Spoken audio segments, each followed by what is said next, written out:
Voltamos com o ES News Especial. A deputada Rose de Freitas, do PMDB, é a entrevistada da semana na rodada de entrevistas com candidatos ao Senado. O ES News Especial recebe hoje com muita honra a deputada federal Rose de Freitas, candidata ao Senado pelo PMDB. Depois de uma longa experiência de alguém que dizem trabalha como uma formiguinha em Brasília, ela decidiu colocar toda essa experiência e toda a disposição de ajudar o Espírito Santo para se candidatar ao Senado. Senadora ou deputada federal Rose de Freitas, primeiro é uma honra recebê-la aqui. Segundo, por que a senhora decidiu concorrer ao Senado, assim, que a disputa, dizem, é muito mais acirrada? Na verdade, a vida por primeiro, boa tarde, boa noite, bom dia, né, quem estiver nos ouvindo nesse encontro, dizer que não foi uma decisão solo, né, não foi um pensamento de quem falou, agora eu quero isso, né, foi formada uma circunstância, eu, na luta municipalismo, que foi uma bandeira nacional que eu levantei, porque os municípios na ponta sofrem as consequências da falta de cuidado do Estado, dos dois Estados, governo federal e governo estadual, e nós fomos mostrando pouco a pouco que para você melhorar a vida do Estado tem que melhorar a vida do cidadão. E o cidadão mora na cidade onde ele morava, lá em Irupi, ou lá em Ponto Belo, ou em Colatina, ou em Castelo, as pessoas sofriam as consequências da falta de adoção de políticas públicas, porque, no final, a concentração dos investimentos ficava mesmo nas regiões maiores, metropolitanas. Um olhar mais político do que um olhar mais solidário que faltava, um olhar mais humano. Então, eu acabei, incorporei essa luta municipalista, muitas das leis que criei no processo legislativo foram voltados a isso, redistribuição do ICMS. Então, isso tomou um corpo tal que, em belo dia, eu fui assim surpreendida por 59 prefeitos que foram à minha casa. Tinha um encontro com o governador da época, e eles disseram, agora queremos que você vá para o Senado e leve essa bandeira do municipalismo, quer dizer, leve a bandeira, na verdade, que se chama bandeira da redistribuição do desenvolvimento. A senhora tocou num assunto assim que hoje está sendo muito discutido entre os prefeitos. Eu, inclusive, vim agora de uma reunião lá na Associação dos Municípios, em que há um consenso de que a distribuição de recursos no Brasil precisa mudar, e isso talvez seja o primeiro ponto da pauta municipalista. No Senado fica mais fácil promover esse debate ou promover essa mudança? Olha, eu queria dizer o seguinte, talvez eu também, como muitos brasileiros, achava sempre o Senado que era uma peça fundamental na engrenagem da democracia, mas não dávamos tanta importância ao Senado. Tanto que o senador sempre foi eleito, na maioria das vezes, com raríssimas exceções, sempre eleito pelo candidato a governador que está na frente nas pesquisas, ele acaba carregando o senador que está com ele. E o Senado é uma casa que representa o Estado. Uhum. São Paulo tem 3 senadores, Minas tem 3, Bahia, Pernambuco. Não é como a Câmara, que nós somos 10 parlamentares na Câmara, que é a Casa do Povo. Minas Gerais tem 50 e poucos, Rio de Janeiro 46, São Paulo 70 e tantos. É uma luta muito desigual. E nós que estamos ali espremidos na região sudeste, nós sofremos imediatamente as consequências dessa posição minoritária. Então, o que o Senado precisava e precisa é ter uma discussão com a população da importância que tem esse voto. São 3 votos. São votos do Estado, a favor do seu Estado, na luta pelo seu Estado, mas diante da União, igualzinho a todos os demais. Então, precisa fortalecer esse voto. Agora, deixa eu te interromper só um pouquinho. O conceito do que é o... Eu queria que a senhora completasse esse raciocínio. Eu estou te interrompendo de propósito, não estou sendo... Desculpe se eu estou sendo mal educado. Mas tem uma coisa que eu acho interessante a senhora esclarecer. O peso é esse mesmo, 3-3? Porque um senador ou senadora atuante numa casa onde são os votos são paritária, mas alguém que é muito atuante pode fazer uma grande diferença. Então, com certeza, com certeza. É por isso que a senhora decidiu encarar eu encarei quando esses 59 prefeitos estiveram pedindo que eu levantasse a bandeira do municipalismo no Senado Federal. Quer dizer, cuidar da vida do cidadão dentro do Senado, onde representa o Estado. Então, fazer com que o Estado, ao receber, redistribua com a população. E fazer com que o Estado, nosso Estado, seja mais forte. Acho que toda a população capixaba ouviu muito dizer a respeito da discriminação que o Estado teve durante anos.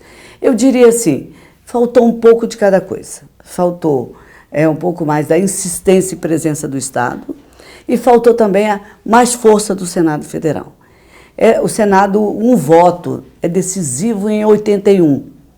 10 votos não são decisivos em 513. Raramente aconteceram votações que nós precisávamos de uma diferença de um voto na Câmara Federal. Mas várias vezes aconteceu no Senado de um voto fazer uma diferença enorme em relação a uma votação muito importante para a União. Então a União, e é isso que eu insisto, que as pessoas vejam a votação do Senado como um fortalecimento, uma nova musculatura para a política regional. Então, eu diria que o Senado hoje não pode ser discutido mais como uma sublegenda do governo na hora da votação. Tem que ser discutido como um voto que pode ser decisivo a favor do Estado. Agora, voltando à questão da sua atuação como deputada federal, e queremos tirar da senhora a resposta de como isso vai ser no Senado. Olhando a sua página e olhando as notícias no interior do Estado, a gente vê 10 milhões para Venda Nova, 4 milhões para Iuna, 5 milhões para um outro município, recursos voltados para a infraestrutura, para a saúde, para melhorar principalmente a situação dessas populações.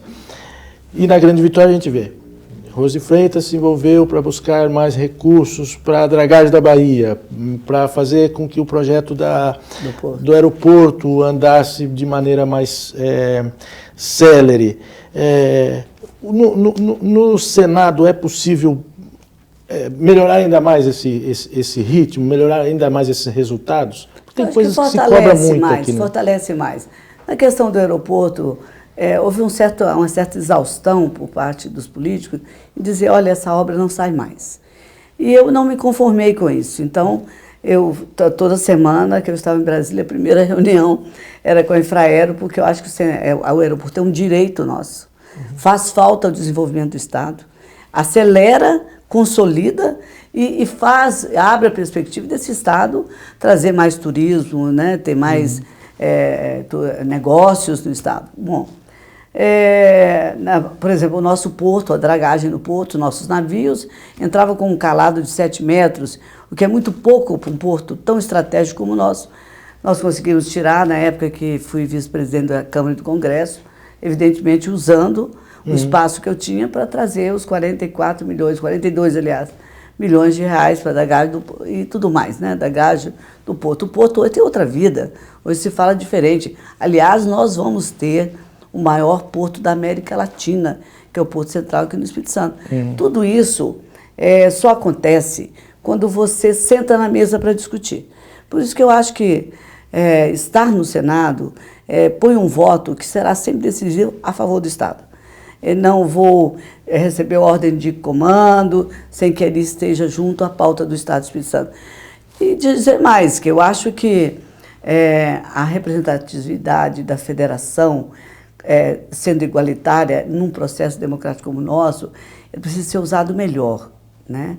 Eu acho que os temas nacionais são importantes, eu vou estar lá para discutir a reforma tributária que nunca aconteceu e é fundamental para o desenvolvimento do Brasil. A reforma política, você não imagina o que é essa política de hoje. É para a vaca desconhecer bezerro, né? Terrível a política de hoje. As pessoas não vão pela ideologia, pela comunhão de ideias, pelo segmento em que se encaixam. O que é preciso mudar nessa área? Reforma política urgente. Que todos falam na época da eleição e todos esquecem depois. Como eu era presidente em exercício, eu coloquei na pauta várias vezes. Quando chegava no plenário, eles tiraram o quórum. Entendeu? Porque não convém. Essa bagunça eleitoral, ela é conveniente para muita gente. Olha quantas siglas de aluguel nós temos nesse país. Então, eu vou dizer, mas uma só vai fazer tudo isso? Eu sei que eu sou apenas uma, mas sou uma. Né? Ou mais uma, né? Sou uma. Ou mais uma, né? O que, da sua experiência, a senhora chegou foi a primeira mulher vice-presidente, primeira vice-presidente da Câmara, é isso? Depois de 188 anos. Depois de 188 anos, assumiu a Câmara em algumas oportunidades. Até que eu encontrei uma velhinha, na hora que acabou as entrevistas, arrumamos a sala, muita gente em volta que tinha segurança, essas coisas, que é um aparato desnecessário, né? Sou uma pessoa pública que não tenho nenhuma hostilidade na minha vida política. Eu acho que eu encontrei uma velhinha de 188 anos lá no plenário, até que enfim, porque 188 anos para demorar que uma mulher sentasse na mesa diretora e numa posição que muito tempo, né? Na ordem sucessória significava muito importante. Nós teríamos aí um espaço muito útil ao Estado. Agora, falando do fato da senhora, uma mulher que chegou, depois de 180 e tantos anos, como primeira vice-presidente, assumiu a presidência algumas vezes. O que... No caso do Congresso, assumi 99,9%, que o Sarney não queria presidir mais o Congresso, né? Foi eleito como honraria e tal.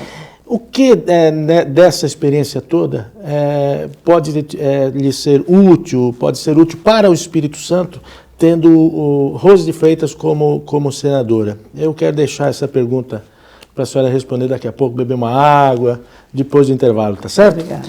Eu estou conversando com a deputada federal Rose de Freitas, candidata ao Senado pelo PMDB.